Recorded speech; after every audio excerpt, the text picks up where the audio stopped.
Olá pessoal, ouvintes e cooperados, estamos aqui iniciando mais um podcast, um Coplancast, podcast da Coplan, que é um podcast feito de produtor para produtor, né? Estou aqui acompanhado na mesa com a minha colega de trabalho, a Gabriela. Olá pessoal, eu sou a Gabriela Tavares, engenheira agrônoma do GAT Coplan, e mais uma vez é um prazer estar aqui com vocês. Perfeito, e temos também aqui hoje a presença ilustre de dois produtores que representam a sucessão familiar, que são associados da Coplan, estão aqui representando uma parte da história da cooperativa. Queria passar a palavra aqui para a Karina, seja muito bem-vinda, Karina Haas. Oi pessoal, meu nome é Karina, sou engenheira agrônoma, obrigada pelo convite, é uma honra poder participar da Coplancast, agradeço novamente. Obrigado, Karina. Seu Darcy, o patriarca da família Haas, gostaria de passar a palavra para o senhor e agradecer a presença também. Olá pessoal, exemplo do que a Karina já falou, minha filha, com grande prazer, que a gente vai colaborar com esse encontro, que eu tenho certeza que me parece que é o primeiro da série, e eu estou à disposição de vocês aí para fazer um bom trabalho hoje aqui no sentido de informações, Perfeito, seu Darcy. Obrigado pela disponibilidade, obrigado, Karina, pela disponibilidade, pela coragem de estarem aceitando o desafio de participar do primeiro episódio de uma nova série que o podcast da Coplan está lançando, que se chama Raízes e Legado, onde o objetivo é que a gente possa contribuir e contar um pouco a história dos associados da Coplan, fortalecer um pouco a cultura do cooperado da Coplan, e ir um pouquinho além do que a gente já vem falando de assuntos técnicos que são extremamente relevantes para o grupo.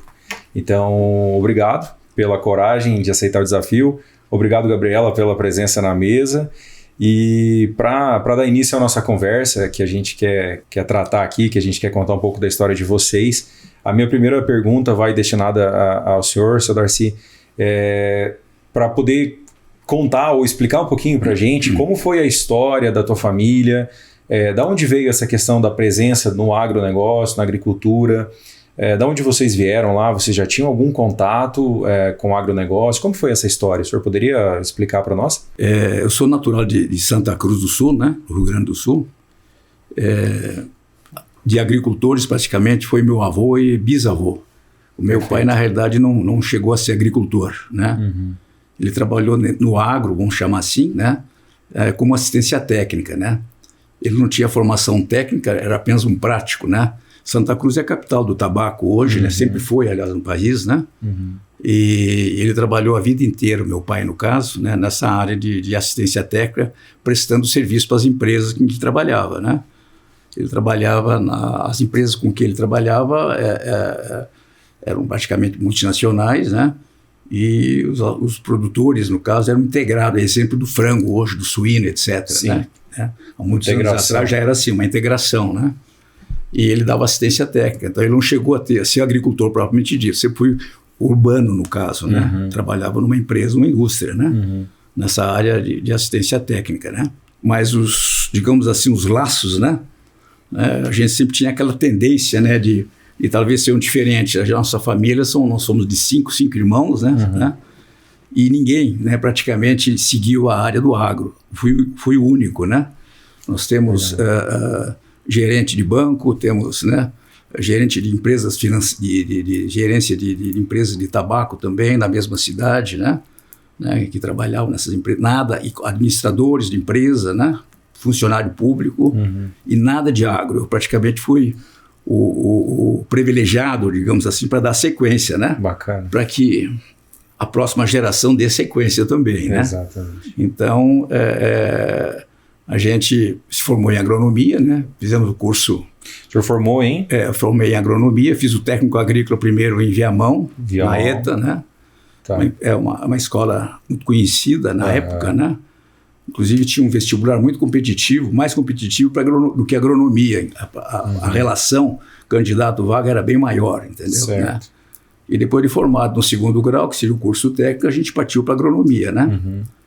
E uma vez formado, o meu objetivo era voltar a ser agricultor, A exemplo do avô e bisavô, Essa tendência, esse gosto já veio pela essência do bisavô e do avô. Exatamente. E para fazer isso aí, para poder tornar assim agricultor, no Rio Grande do Sul não tinha espaço, né? Praticamente. Certo. A competição era muito grande, né? E um grupo de amigos, né, formandos, etc., né, e pensavam da mesma forma, né? E a gente acabou indo para o Paraná, que seria, digamos assim, um horizonte melhor, parecido. Uma nova fronteira. Né? E uma fronteira, realmente, não tinha nada no Paraná na época. Isso foi em que ano, essa migração? A gente saiu em 72 e entramos no Paraná em 73, em janeiro de 73. Entendi. Janeiro de 73. Onde fui trabalhar como agrônomo, né? Numa cooperativa, né, que é super conhecida hoje em dia, que é a Copavel. Copavel. Eu fui o primeiro agrônomo. Cascavel, no Paraná. Eu tive a oportunidade de ser o primeiro agrônomo, né? E quando eu saí, depois de 5 anos, já tinha 15 contratações já, praticamente, em termos de, nessa área de assistência técnica, porque foi um pulo, foi um gigante de crescimento, né? Foi uma área que cresceu assim, de uma forma violenta, exatamente, foi no início da década de 70, onde a soja explodiu no país, né? Principalmente no Paraná, início do Mato Grosso também, né? Então, a gente, a partir dali, a gente conseguiu, digamos, se desenvolver, só que a gente chegou à conclusão, depois de 4, 5 anos lá, que tínhamos chegado atrasado no Paraná. Para poder ser agricultor lá, seria muito difícil comprar terra, em função da valorização. Olha aí, naquela época. 73. Não, exatamente, que foi em 73 que deu grande pulo na Bolsa de Chicago, em que o preço da soja foi às nuvens, né? E com isso aí, praticamente, as terras se multiplicaram N vezes, né? E com isso aí não teria condições nenhuma de adquirir terra, né? Mas a gente ficou aguardando as oportunidades, né? Como elas não surgiram, mas aí na época, em 76, né? Praticamente quando foi criado o programa aqui do PADEF. 3 anos depois da chegada no Paraná. Não, eu cheguei em 73. 73 e 76. 76 o programa aqui, entendeu? Isso. Mas até chegar a gente levou mais tempo, chegamos em 77. Ah, né? Certo. Ficamos sabendo, viemos conhecer o programa, inclusive, em 77, porque na oportunidade houve um convite, né? O pessoal da Secretaria de Agricultura, né? Pedro Dantas, né? Certo. Que foi o mentor do programa. Inclusive, ele circulou na região convidando produtores. Inclusive, ofereceu para a Copavel administrar o programa. Trazer produtores de lá, inclusive. Na época, o nosso presidente não quis, né? Porque naquela mesma época, a Cotriguaçu, naquela altura já tinha a Cotriguaçu, era uma cooperativa central das 8 cooperativas do oeste do Paraná, já estavam procurando terras para os associados, filhos dos associados, né? Já pensando na próxima geração. Exatamente. E o pessoal e os olhos estavam voltados para Mato Grosso. Áreas enormes, inclusive depois acabou sendo concretizado, né? A cooperativa adquiriu 1 milhão de hectares, mas foi numa região completamente atípica e houve um grupo que foi contra. Como eu participava da comissão, né? Eu também fui contra, de que não deveríamos ir lá para o Aripuanã, que era o norte do Mato Grosso, né? Que jamais a coisa ia desenvolver a curto prazo, ou médio prazo, né? Então, a gente acabou optando por Cerrado quando houve o convite, né? No caso do Pedro Dantas. Perfeito. Mas a cooperativa não aceitou, né? Mas aí, através de contatos que a gente tinha aqui, a gente acabou se candidatando e a gente conseguiu, né, participar, digamos assim, do programa, né? Isso aí que seria em agosto de 78. 78 já. 78 já. Então, na década de 70, o senhor migrou do Rio Grande do Sul para o Paraná. Em 76 a 78 começou-se a discutir a possibilidade e migrou-se para o Cerrado Goiano, aqui próximo de Brasília, no Distrito Federal. Praticamente agosto de 78, que a gente firmou o contrato. Perfeito. Para se tornar daí agricultor. Perfeito. O início da jornada, né? Seu Darcy, quais eram as condições da sua propriedade no início, quando o senhor veio para cá? E quais foram os principais desafios que o senhor enfrentou ao começar a produzir aqui? Bom, inicialmente, eu gostaria de fazer uma observação. Quando a gente veio para cá, a gente já veio bem planejado. Aliás, tudo na minha vida foi bem planejado, né, em etapas, né? E a gente veio, assim como eu, teve vários produtores que vieram e fizeram uma parceria, uma sociedade, né? Porque uma sociedade é aquela legítima entre capital e trabalho, né? A gente pode citar aqui vários produtores que também estavam na mesma situação que eu, vieram da mesma região e que também vieram com parcerias aqui, fazendo aquela história de entrar com um trabalho, mas tem que ter alguém com capital, entendeu? A gente só tinha um canudo e o conhecimento que também era modesto, porque nós estávamos recém-formados também, poucos anos de experiência, e no oeste do Paraná, e não em Cerrado, que ninguém sabia nada de Cerrado naquela época ainda, né? Eu fiz uma sociedade com uma pessoa conhecida minha, foi um ex-professor meu da universidade, e essa sociedade durou praticamente 33 anos. Ela praticamente foi concluída, terminou ela por vários motivos, agora em 2010, praticamente, né? Praticamente, né? Todo esse período a gente fez parceria. Na época, para poder vir para cá, a coisa era difícil também, né? Era muito complicada, né? Teve muitas pessoas que chegavam e que vocês devem conhecer a região do Padef, né? Sim. Gente que morava debaixo de barraca, os primeiros, né, que não tinham grandes condições, né? Complicado, um galpãozinho, etc., né? Eu tive a oportunidade, antes de vir para cá, em 77, de conhecer. Na época, o Luiz Guest, que era o coordenador dessa parte de distribuição dos lotes, que ele administrava, ele era funcionário da secretaria, né? A gente fazia um tour com ele, né, no sentido de se orientando, aquilo assustava a gente, né? Não tinha como é que eu ia vir trabalhar para começar a agricultura, como é que eu vou abrir a área? Mas daí a gente conseguiu fazer através dessa parceria, que entrou com máquinas, né? Ele era produtor em Toledo, esse meu sócio, vamos chamar assim, né? Ele era produtor em Toledo, até hoje ele é ainda, né? E a gente começou com uma pequena estrutura, né? Só que ele não se transferiu para cá, quem veio para cá sou eu, entendeu? Entendi. Né? Mas como é que eu vou vir para cá sem trabalho?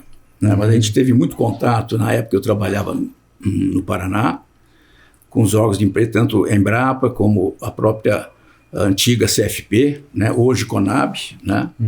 E acabei, na época foi, digamos assim, relativamente fácil de ser, digamos, contratado, né?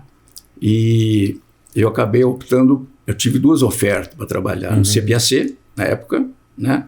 E também na CFP, essa, que hoje é Conab, entendeu? Que foi, né, foi uma fusão de 3 empresas estatais, né? Que se criou a Conab, né? E acabei trabalhando como funcionário, né? Legal. Então migrou para cá. Exatamente. Com o emprego. Com o emprego. Começamos a trabalhar em agosto por conta de funcionários, né?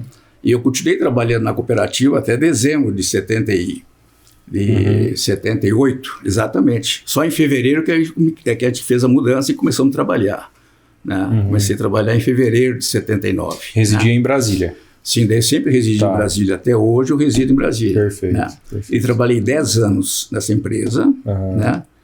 E tive muita sorte também. A vida tem que ter um pouquinho desse lado também, né? A empresa estava, a CFP, na época, estava procurando pessoas com um certo conhecimento operacional e prático de campo, e estavam formando a gerência de previsão de safra, de avaliação e previsão de safra a nível nacional, né? E que até então o pessoal usava, o próprio Ministério da Agricultura e o mercado em si usava dados do IBGE, né? E a forma como era apresentado, de uma forma muito, digamos assim, seca, sem muita informação complementar, ficava muito a desejar. E o Ministério da Agricultura, através da CFP, resolveu montar uma gerência, né? E eu tive a oportunidade de administrar essa gerência praticamente por 10 anos, quase 10 anos, 9 anos e pouco, o período que eu fiquei lá, entendeu? A gente aprendeu bastante economia na época, né? Legal. Foi um outro ambiente, né? A gente trabalhava muito com custo e avaliação de safra na realidade, né? Então a gente acabou se mantendo como produtor agrícola, mas com base, né? Salário, conforme tinha que ser na época, né?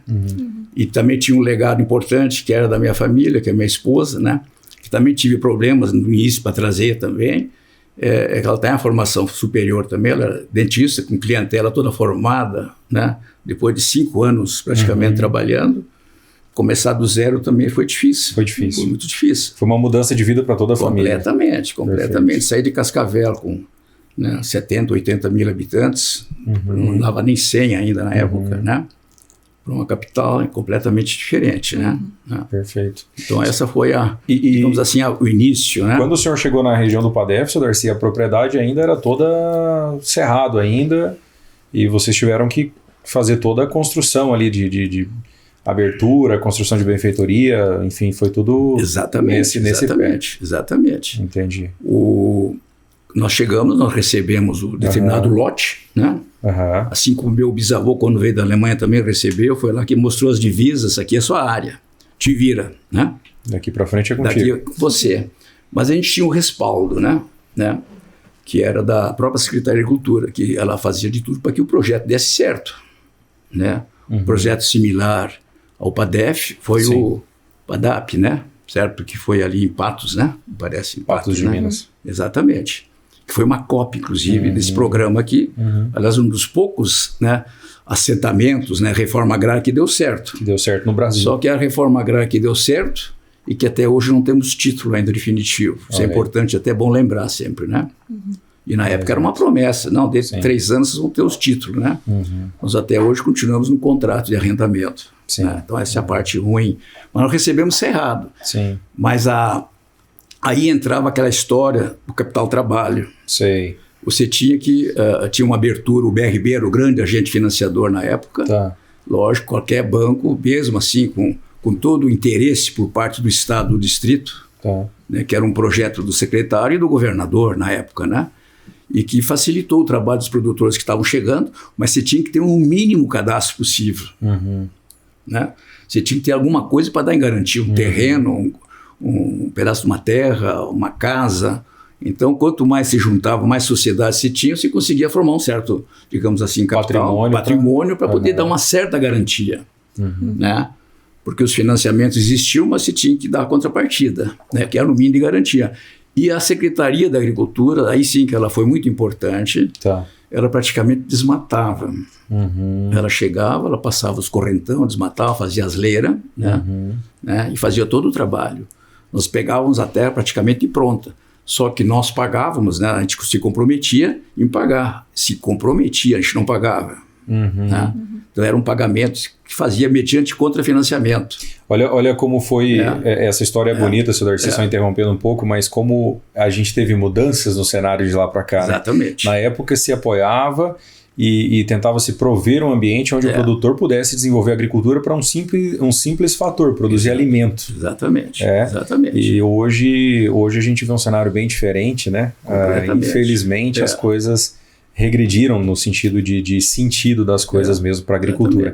Essa história que o senhor está contando é uma história comum entre todas as famílias, ou quase todas as famílias, que vieram, que trabalharam, e ela é muito importante, porque jovens como nós, na nossa idade, não têm ideia né, do que se passou e do que foi o trabalho que vocês enfrentaram para que esse cerrado desse certo. As dificuldades, né? Exato. Hoje o óbvio é claro porque existe, mas na época não era bem assim, mal se sabia se a agricultura daria certo. Então tiveram que ter homens de muita coragem né, para fazer a coisa acontecer. Muito, muito bonita a história, seu Darcy. E eu queria aproveitar aqui o contexto e fazer mais uma pergunta, e agora direcionar para a Karina e para o seu Darcy também, aproveitando essa... levado em consideração todas essas questões que o senhor está nos explicando aqui, por favor, continue. Quais foram as principais lições que vocês tiveram nessa história de migrar para o Centro-Oeste, de vir aqui para o Cerrado, junto a toda essa história que o senhor tá compartilhando com a gente aqui? O importante é que tinha um sonho, né? Que eu acho que é importante, né? Acho que é o objetivo número 1. Perfeito. E tinha uma formação, né? Uma formação profissional ligada ao setor. E tinha uma formação familiar, no caso. Tanto a esposa também trabalhava, tinha sua profissão, né? E a gente veio para cá, e te levou muitos anos para poder tirar as benesses da atividade. Então, verdade que eu levei 10 anos para sair do emprego. Certo. Para poder, praticamente a gente não tirava nada, só colocava. O mínimo que ganhava na época, a gente retornava. Essa era a forma. E eu só queria reforçar aquilo que você falou, das dificuldades, né? Porque a coisa não existia grandes benesses, né? Eu fui um dos poucos privilegiados que receberam, que foram, digamos assim, beneficiados pelos lotes, pelo arrendamento, que tinha uma estrutura paralela, né? Que eu consegui morando no plano piloto, entendeu? Tinha meu emprego, o salário na época era muito bom, entendeu? né? Esposa trabalhando, né? Então, você tinha uma situação financeira mais estável. Tudo isso ajudou. Exatamente, né? Exatamente. Não havia aquele sacrifício, porque quando nós chegamos, de uma forma geral, não existia energia elétrica. Na fazenda... Não existia nada de escola, né? Posto de saúde, nada, né? Na região do Padef, do Rio Preto, a mais próxima era a Planaltina. Nossa. Para nós poder ter óleo diesel, a gente tinha que ir de trator com a carretinha para buscar tambor. 200, 400, 600 litros de óleo diesel rodando. Todo mundo sabe a distância que fica, por exemplo, hoje a Copadef para a Planaltina. 60, 70 quilômetros. Exato. Nós íamos de trator. De trator. Para buscar estrada de chão, para buscar óleo diesel. Não tinha nem, exatamente, não tinha aquela tradição dos postos de gasolina. Sim. Que na época era o Juarez, que era o nosso grande fornecedor, o dono do primeiro posto que a gente usava, né, como fornecedor. Ele simplesmente encostava lá o tambor de 200 litros, abastecia e a gente voltava para a fazenda. O funcionário voltava, batendo caixa, né? Né? Com praticamente em torno de 600 litros de diesel, né? Porque não existia. Então, verdade que logo depois, questão de 1 ano, 2 anos, o próprio posto esse tradicional em fornecer para a gente, acabou montando o tal da entrega, né? Cada um se preparou com seus tanques na fazenda para poder ter o óleo diesel, né? Agora, a energia elétrica demorou bastante tempo, muito tempo. Então, imagina as dificuldades. Né? Exatamente. Perfeito. Karina, e na tua percepção, quais foram as principais lições aí dessa história?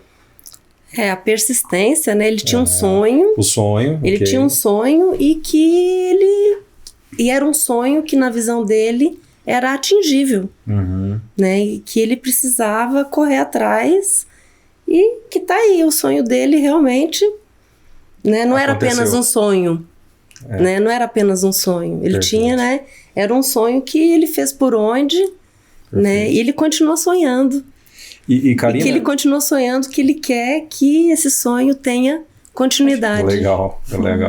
Né? O sonho mantém o homem de pé, né? Não tem... E aqui um exemplo, né, Sr. Darcy? Desistir jamais. Jamais, isso não é uma possibilidade. Nenhuma dificuldade de buscar o óleo diesel no tambor. E Karina, aproveitando essa história bonita da família de vocês e essa história de luta, de sofrimento e tudo mais, tu acompanhou isso quando criança também? Esteve sempre próxima de toda a trajetória da família. E quais são as lembranças que mais te marcaram a partir do sonho do Sr. Darcy, a partir de toda a persistência e luta que vocês imprimiram junto da família, enfim, vieram para Brasília, migraram de uma outra região, e aí, a partir do momento que você teve participação aí, quais são as lembranças que te marcaram nessa história de produtor rural que migrou, que sofreu, que sonhou, que teve persistência e que atingiu o sucesso? Quais são as principais lembranças que você poderia compartilhar com a gente? Eu lembro que toda sexta-feira minha mãe pegava as crianças, lembro do companheirismo dela, né? Que ela pegava todo final de semana, apesar dela trabalhar na cidade, ela pegava os filhos e ia para a fazenda toda sexta-feira. Para poder o quê?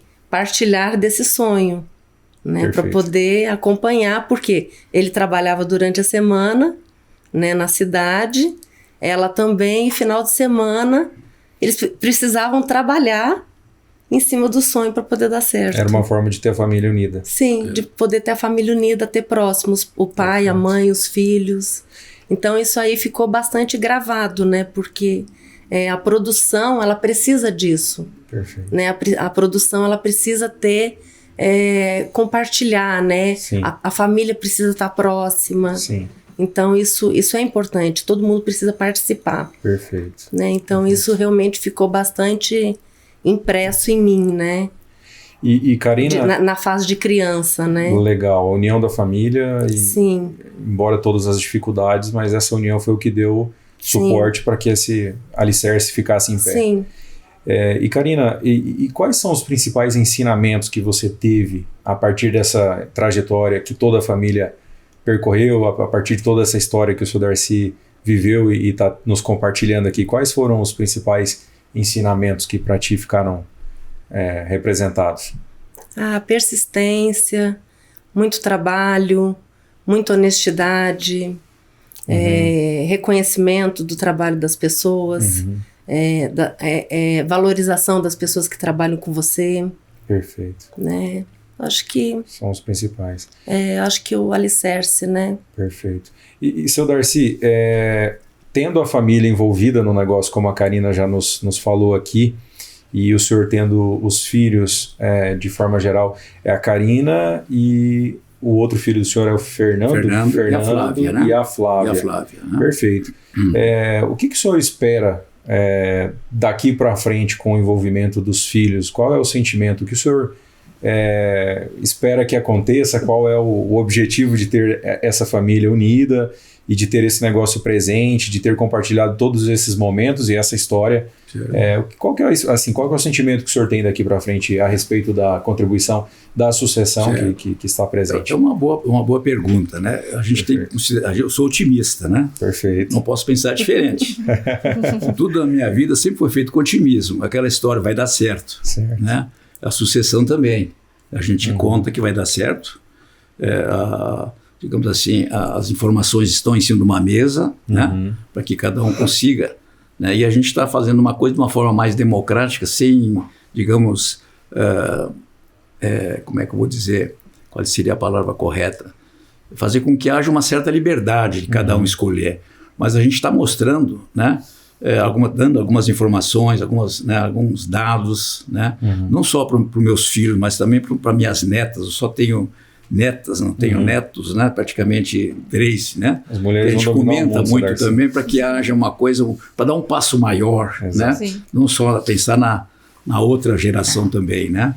Então a gente dá informações e compartilha e mostra, né? As vantagens. É lógico que não existe nada, digamos assim, fácil. Mas em qualquer atividade, no comércio é a mesma coisa, na indústria é a mesma coisa, agricultura, por ser uma coisa, digamos assim, não urbana, ela cria um certo, digamos assim, uma certa resistência, né? Né? Por isso que a participação, inclusive nos primeiros 10 anos que a gente teve aqui, foi o período que eu praticamente fui funcionário público, né? Que tinha que fazer aquele meu trabalho semanal e que eu só tinha oportunidade de trabalhar sábados e domingos e feriados, né? As minhas férias de funcionário sempre fui na fazenda, nunca fui tirar férias, entendeu? Praticamente, né? Era hora de ficar mais tempo, né? E o período que eu tinha para trabalhar e orientar e aprender, inclusive, nessa nova atividade, né? Era estar presente. Né? Na época nem telefone não funcionava, não podia resolver as coisas por telefone.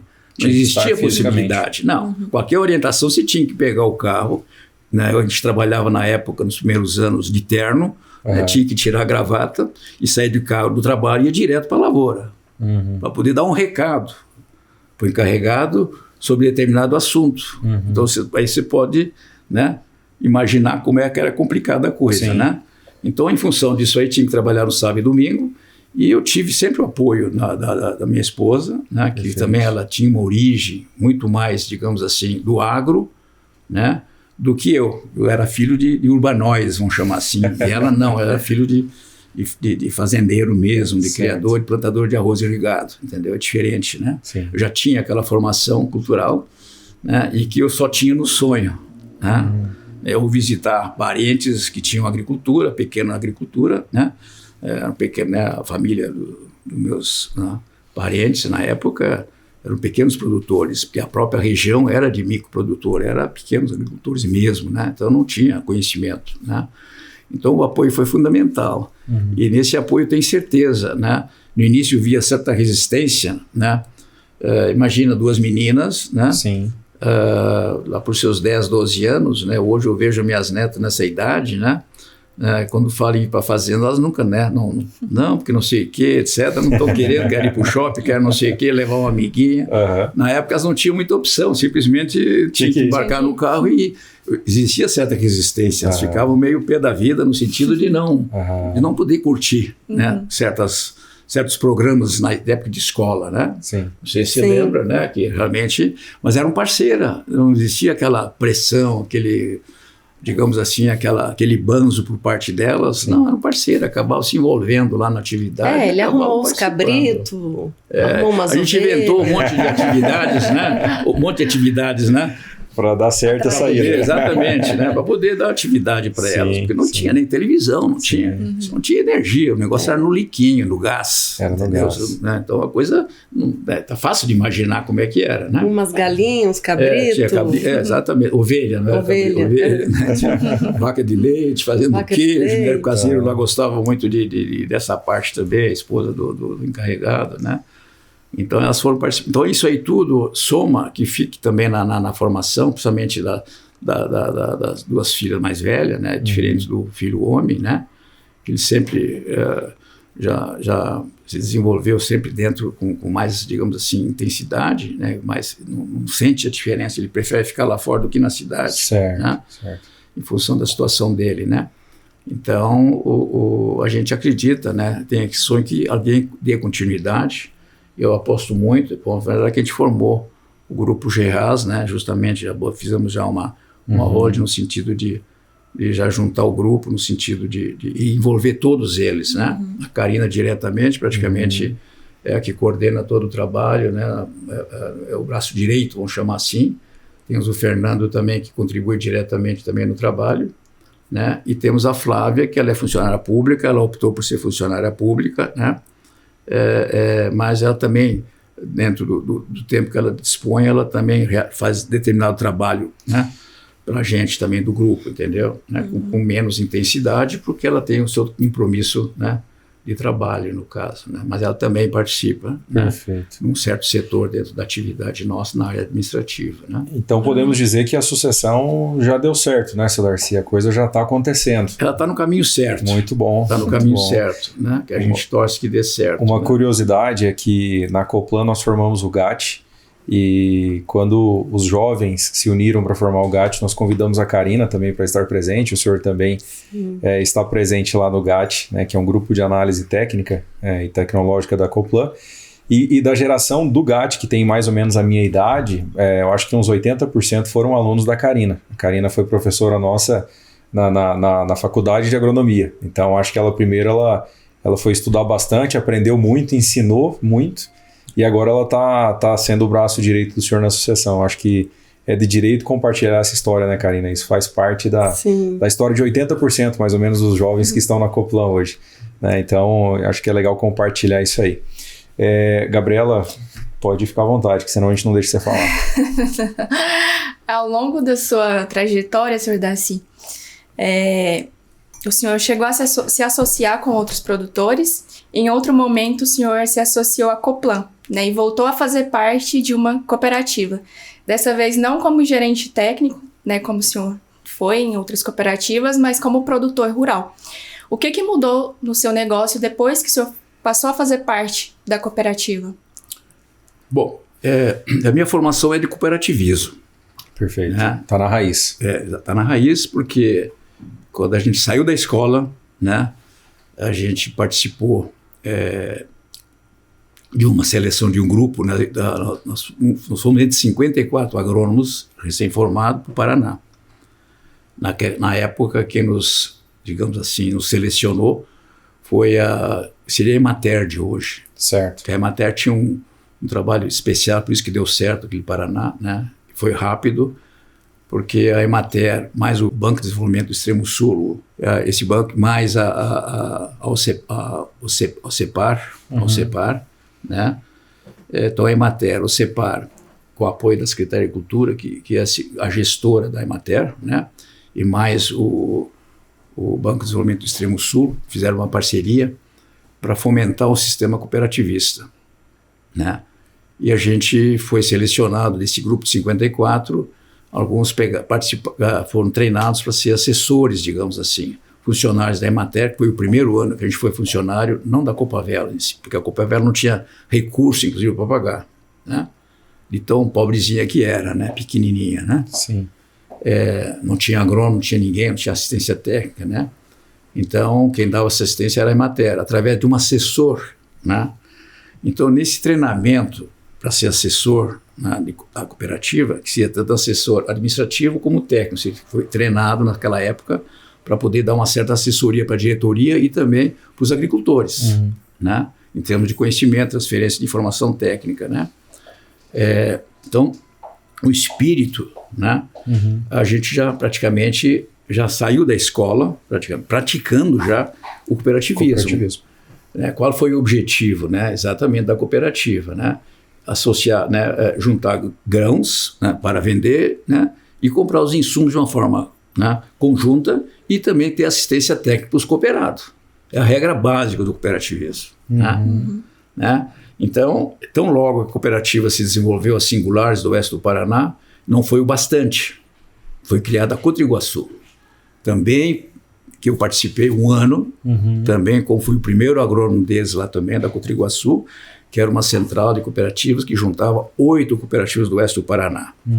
Eu digo oeste, mais Campo Mourão, que é a Coamo, na época, né?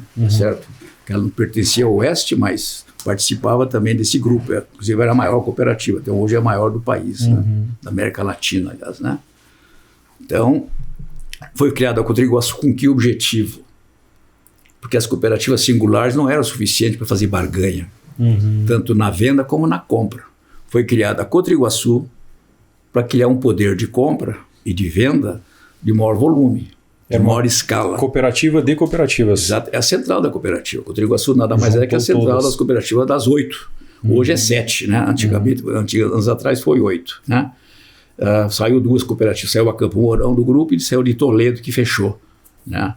Então, o espírito estava impregnado, que era vender junto e comprar junto. Entendi. Né? E receber assistência técnica do próprio grupo, da própria empresa. Esse era o raciocínio. Das singulares, depois passou para a central, né? Não bastasse isso, a gente chegou aqui, foi criada a cooperativa, a Copadef na época. Copadef. Exatamente. Mas no início a Copadef teve dificuldades em função da mudança de cultura. Por isso que ela não deu certo no início. Ela patinou, passou muito problema financeiro seríssimo, ela cresceu mais do que deveria, não conseguiu dar o passo certo, teve que vender algumas unidades, Cristalina, Formosa e Unai teve que se vender porque não tinha condições, né, de gerir, etc, etc. A cooperativa também, a gente foi sócio, na Copadef, não foi fundador, mas com 2 anos de formação a gente se associou. Eu cheguei 1 ano depois da formação, da criação da cooperativa. Né? Mas chegou determinado tempo, né, em 84, por aí, que a gente acabou saindo da cooperativa. Problemas administrativos, problema da cooperativa, que a gente acabou se afastar. Um grupo se afastou. Certo. Né, para poder montar sua própria estrutura. Né? Então, alguns produtores, no caso nós fomos entre 4, a gente se juntou, 4 produtores, né? E acabou criando o Grupo Savana. Com qual espírito? Comprar junto e vender junto.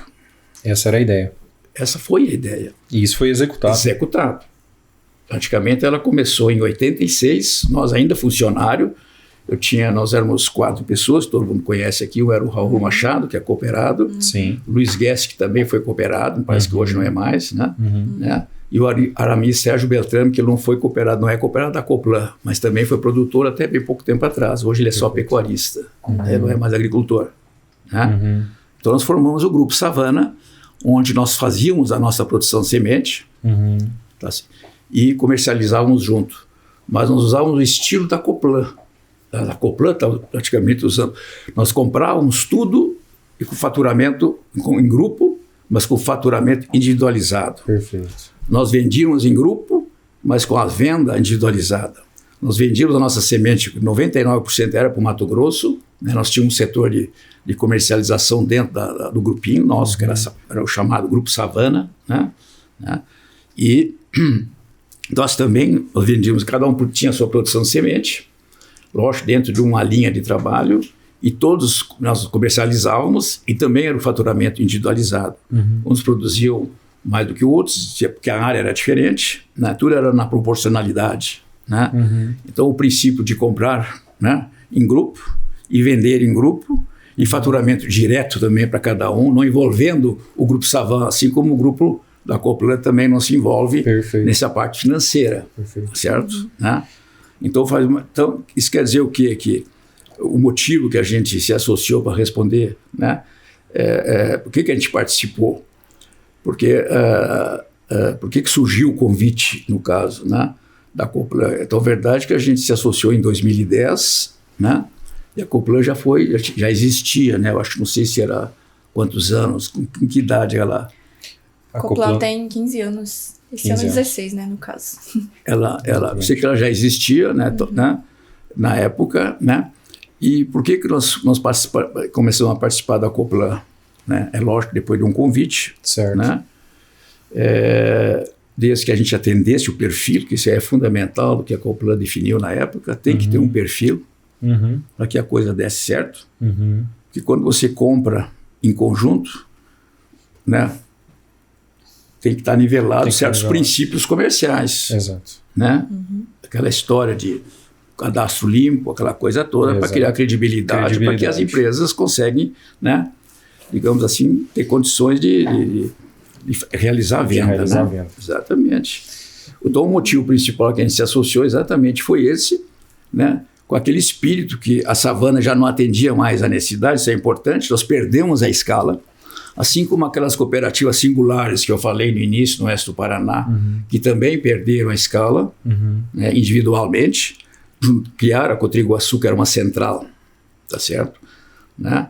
E daí depois a coisa desenvolveu, entendeu? A Cotriguaçu deu todo o apoio. É que nem nós também aqui, né? Acabamos saindo da savana porque nossa escala ficou tão pequenininha que não tínhamos condições, porque na época, quando nós criamos ela, a gente comprava direto das indústrias. Nós também nós desviávamos a distribuição, né? Nós tínhamos problemas sérios de venda, né? Mas como era um grupo pequeno, bastante enxuto e bastante, digamos assim, um cadastro firme no sentido de bom pagador, então a gente conseguiu comprar de empresas que sofremos naquela época, né, a mesma pressão das indústrias em relação das distribuidoras na época, dentro de uma proporção pequena, né? A exemplo que a Coplan também a gente sabe que sofreu também, mas hoje a coisa está bem, digamos, aceita, né, no mercado, que tem espaço para todo mundo. Criou espaço. Exatamente. Então a gente não tinha mais escala, a gente abriu, né, oportunidade. Então, quando a Coplan abriu essa oportunidade para a gente aceitou o convite e a gente começou a participar da Coplan com esse objetivo. A entrada, então, de vocês na Coplan foi em 2010, da 2010. Família Haas. E de lá para cá, firmes na comercialização de compra, principalmente dentro da Coplan. E aí, seu Darcy, quais foram assim as principais mudanças que quando o senhor entrou na Coplan, dali em diante, quais foram as principais mudanças que essa entrada nessa nova cooperativa causaram dentro do negócio do senhor? O que o senhor poderia elencar como assim, pontos fortes hoje dentro do negócio? São muitos. E muito boa a sua pergunta, muito boa. Porque ela começou numa fase, se alguém dá uma olhadinha, era uma observada no atrasado recente, as mudanças tecnológicas que houveram. Houve muita mudança, né? E se você não tem esse apoio, né, como que a gente também já foi da área técnica, né? Se você não tem esse apoio, digamos assim, constante, que seria o termo correto, né? Constante, o seu negócio não vai bem. Não pode ir bem, porque você fica desatualizado com muita rapidez, né? É tão verdade que quando a gente entrou na Coplan, no início a gente sentiu que não tinha um trabalho importante, que é exatamente o GAT, que eu sempre fui dessa opinião. Desde que eu entrei, sempre fui. Legal. Porque a gente não tinha vínculo nenhum, nós não tínhamos nenhuma parceria com alguém prestando serviço para a gente. Era basicamente, nós quatro, os grupos da savana, no caso, né? Que a gente trocava figurinha. Nós tínhamos o Raul, que sempre foi um excelente técnico, foi professor da Unibem, inclusive. A exemplo de mim também, ele largou mão do emprego para poder partir para atividade exclusiva, agricultura, né? Tínhamos o Guest também, que tinha um bom treinamento também na área técnica, né? Desde a pertinho de Marechal Rondão, depois na formação, que tinha uma boa ligação, digamos assim, com o CPAC, né? Porque ele foi muito tempo presidente da Copadev. Então, o relacionamento com o CPAC sempre foi muito bom.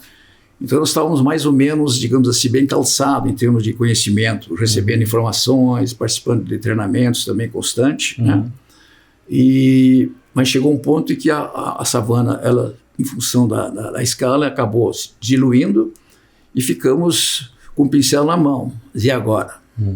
Qualquer informação que eu preciso, né, eu vou ter que falar com quem? Né? É um garimpo atrás de informação, verdadeiro garimpo. Na hora que foi criada a Coplan, foi convidada a Coplan, uma das coisas que eu perguntei, inclusive, para o Hélio Piff, que foi a pessoa que me convidou. Que fez o convite. Exatamente. O Hélio Piff até tem uma boa lembrança. Ele foi um dos agrônomos que eu contratei, ele também, né, quando eu era gerente técnico da Copavel. Ele foi um dos agrônomos da nossa equipe lá na época. Assim como o Aldemir Apio também, que é sócio também da Coplan. Perfeito. Entendeu? São os dois da região. De longa data a história. Exatamente. Né, na época eu perguntei, Hélio, e daí, Hélio? Nós temos que montar um esquema aqui que nós estamos... Eu, pelo menos, estou me sentindo, né, muito pobre em termos de informação, que eu tenho que garimpar puto. Nós temos que montar um grupo, né? Para fomentar o técnico. Para poder... Exatamente. Não, porque é muito cedo, porque não sei o quê, né? E levou tempo. Então a gente foi aceitando. Perfeito. Né? Exatamente. Então, isso que o GAT hoje faz, exatamente, era o objetivo quando a gente passou queria que fosse muito mais rápido do que foi, entendeu? Mas em função da forma de gerir de cada um tem sua... Né? Levou um certo tempo. Né? Depois de formado o GAT, daí surgiu o segundo passo do GAT, que é muito importante, que é essa contratação de terceirização de determinados dados de experimentação, de pesquisa, mas de experimentação, né? E de avaliações, etc., que a Coplan hoje tem estrutura financeira de bancar o recurso, e essas informações servem para todo o quadro associado. Sim. Então é o grande lance. É o tal do departamento técnico da cooperativa, da Singular. Assim, funciona assim até hoje nas Singulares. As cooperativas têm seu corpo técnico, e as cooperativas, na época, na Copavel, já tinha né, uma certa parceria com os órgãos de pesquisa. O IEPAR era iniciante, mas tínhamos o pessoal da região de Ponta Grossa, que era comandado pelo Francisco Terazava, que todo mundo conhece, de nome, do FT, que foi o pai da variedade cristalina aqui da nossa região, né, que bancou muita conta de muita gente. Né? Então, essa pessoa nos dava assessoria na época, mas ele era funcionário do Ministério. Né? Então, o GAT, só para reforçar a história do GAT, exatamente é o objetivo. Porque não é só comercializar, não é só vender e comprar. Exato. Né? Tem que ter um ambiente técnico para poder dar continuidade e atualização do grupo. Técnica. Né? Para embasar as compras, né? Exato. Para poder embasar para poder assessorar as compras. Exato. Né? Exatamente. Você só consegue fazer um bom conjunto de compras, isso era a grande briga na época, né? Isso até hoje existe ainda, mas bem menos do que quando a Coplan né, começou. Hoje a gente compra o princípio ativo, né, praticamente. Nós compramos ativo, não é nome comercial. Né? Isso aí, existe uma resistência, né? Mas hoje nem se compara como era anos atrás, entendeu? Em função de que o próprio GAT, a própria assistência técnica da Coplan, no caso o pessoal que coordena, né, através das informações coletadas e criadas, inclusive, né, através da terceirização, permite, né, com que você tenha com o argumento que princípio XA, né, como nome comercial lá, igual ao A e B, etc., lá que tem o mesmo resultado, né, etc., etc., né? Então facilita a compra. Cria argumento técnico. Argumento técnico para poder aumentar o público, aumentar a barganha, tá certo? Esse é o grande objetivo. Exatamente. Então, parabéns em função dos bons resultados que vem apresentando. E toda a safra que tem bons resultados. E o mais importante, todos são da área do setor. Sim. Os que participam são ou produtores, ou filhos de produtores, ou sucessores, entendeu? Perfeito. E que sente na carne e sente quais são as necessidades. Exato. O que nós estamos precisando de importante, né? Quais são as dúvidas que nós temos? O que nós temos que melhorar? Entendeu? Perfeito, Sr. Darcy. Obrigado aí pela contribuição e pelo reconhecimento também. Eu falo aqui em nome do GAT, né? Acho que isso é muito importante. Eu vejo que esse é um caminho longo que tem que ser construído. Outra questão que eu acho que é importante falar aqui das questões do GAT também dentro da cooperativa é que, além de todas as questões técnicas, a gente consegue colocar, talvez de alguma forma, os cooperados para interagir um pouco mais, trocar mais informação. A nova geração, né, Karina? Poder conversar um pouco mais e discutir coisas que às vezes são óbvias para alguns e para outros nem tanto, e aí isso é uma ajuda mútua que todos ganham dentro do grupo. Então, de fato, esse é uma das grandes vantagens desse negócio, né? E como o Sr. Darcy mesmo contou aqui, a história de outras cooperativas, departamentos técnicos que foram importantes para o desenvolvimento da atividade. Talvez não seja diferente na Coplan, talvez o GAT seja um marco para continuar o crescimento e a contribuição dentro da cooperativa para que o cooperado tenha de fato vantagens, né? Nós estamos nos encaminhando para o final do podcast. A vontade era que a gente pudesse ficar a tarde toda aqui conversando e escutando as histórias, mas o nosso tempo vai minando, vai acabando, né? Então, queria, Gabriela, se tiver mais alguma consideração, por favor. Só agradecer mesmo ao senhor Darcy por ter aceitado o convite, a Karina também, muito obrigada. Com certeza os nossos ouvintes estarão tão motivados, né, quanto a gente ficou com esse bate-papo, foi muito especial, muito obrigada. É isso aí, Gabriela, obrigado. E o ouvinte que está em casa aí, que se prepare, que a gente vai fazer novos convites. Acho que é importante conhecer essas histórias tão bonitas. E eu queria aqui fazer uma última pergunta, que se fosse um podcast de normal do Coplancast, seria considerado uma pergunta assim, para finalizar a discussão aqui. Mas baseado em tudo isso que vocês viveram e que vocês passaram e depois tiveram a entrada na Coplan, toda a vivência até hoje dentro da Coplan, o que vocês entendem como o principal desafio da Coplan hoje e o que vocês esperam da Coplan para os próximos 10, 15 anos como cooperados? Vocês poderiam contribuir essa visão com a gente? Eu tenho uma perspectiva, né, no caso, que eu acho que com certeza vai acontecer, né? É um grupo já está, digamos, solidificado em termos de uniformização em relação a alguns princípios, né? Isso é importante. Princípios são fundamentais, tudo na vida, né? Se defende aqueles mesmos interesses, né? Nós temos que já está sendo pensado, inclusive, avançar para uma parte mais da industrialização. Perfeito. Né? Eu acho que é um próximo passo. Verticalizar a cadeia. É um passo que nós temos que seguir. Isso aí aconteceu dentro do sistema cooperativista no Paraná, que eu diria que é o mais forte do país, entendeu? Né?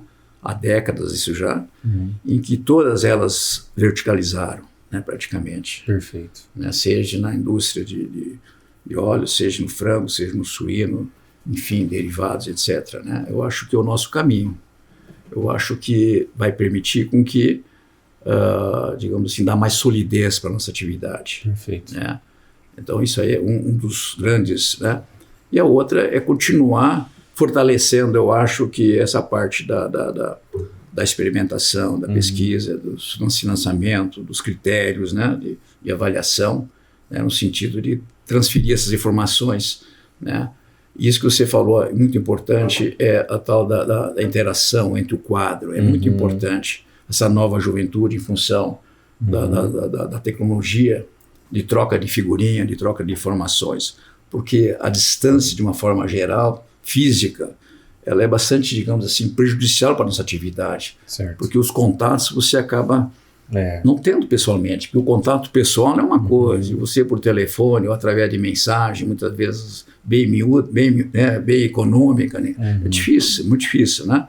Para ter muitas vezes mais solidez, né? Então esse relacionamento que você faz, esses eventos, esses encontros, enfim, eu acho que é muito positivo. É válido, né? Interage, né? Faz com que as pessoas se aproximem mais e permite, pelo menos, dar oportunidade, pelo menos, ter oportunidade. Né? Perfeito. Então, eu acho que nós estamos no caminho certo. Ótimo. Né? Minha sugestão é essa, no sentido, essa perspectiva, aliás, no caso assim. Eu espero ainda ver isso aí dentro da minha longa vida, né? Com certeza. Porque eu gosto sempre de lembrar, né? Eu sou um dos poucos que participa de algum evento técnico quando eu posso chegar, porque normalmente em Formosa fica fora de mão, aquela história da distância. Sim. Quem mora em Formosa é fácil. É fácil. Você chega da fazenda, você vai em casa e, né, troca de roupa, toma seu banho e vai para a palestra. Agora, quem mora aqui em Brasília, sempre moramos aqui, né? Praticamente são 70, 80 quilômetros, você tem que rodar. Fica mais difícil. Né? Por isso que a gente não consegue participar. Mas eu também sou um dos poucos que participo acima de 75 anos. Quando eu posso, eu estou presente para aprender cada dia mais, para poder tentar se atualizar pelo menos, né? Porque a coisa é muito dinâmica, né? Obrigado pela contribuição. Karina, por favor. Eu acho que faço das palavras dele. Legal. Acho que as minhas, né? Eu acho que a geração que tá vindo para dar essa continuidade. Acho que essa interação da Coplan, acho que os experimentos são importantes, essas trocas de ideia, né, os grupos que foram criados, troca de experiência, acho que isso é importante. Muito bom, obrigado Karina, obrigado seu Darcy, obrigado Gabriela, obrigado por darem voz ao primeiro episódio aqui dessa nova geração do podcast, né? Sim. E dessa nova história que a gente está tentando contar aqui. Eu acho que representar essas histórias bonitas aí de sucesso e de luta, né? De persistência dentro do negócio, isso faz muito sentido. Tenho certeza que essa história motiva e motivará muita gente, isso é muito importante. E aqui nós vamos encerrando mais um podcast, um Coplancast, que é um podcast feito de produtor para produtor, com a honra de tê-los aqui como convidados. Queremos deixar aqui registrado que esse é o nosso primeiro episódio, que será lançado aí no início de 2024, né, Bibi? 2025. Desculpa, de 25, né? O ano foi tão rápido, hein? Então vai ser lançado no início de 2025. E mais uma vez aqui deixar nosso muito obrigado.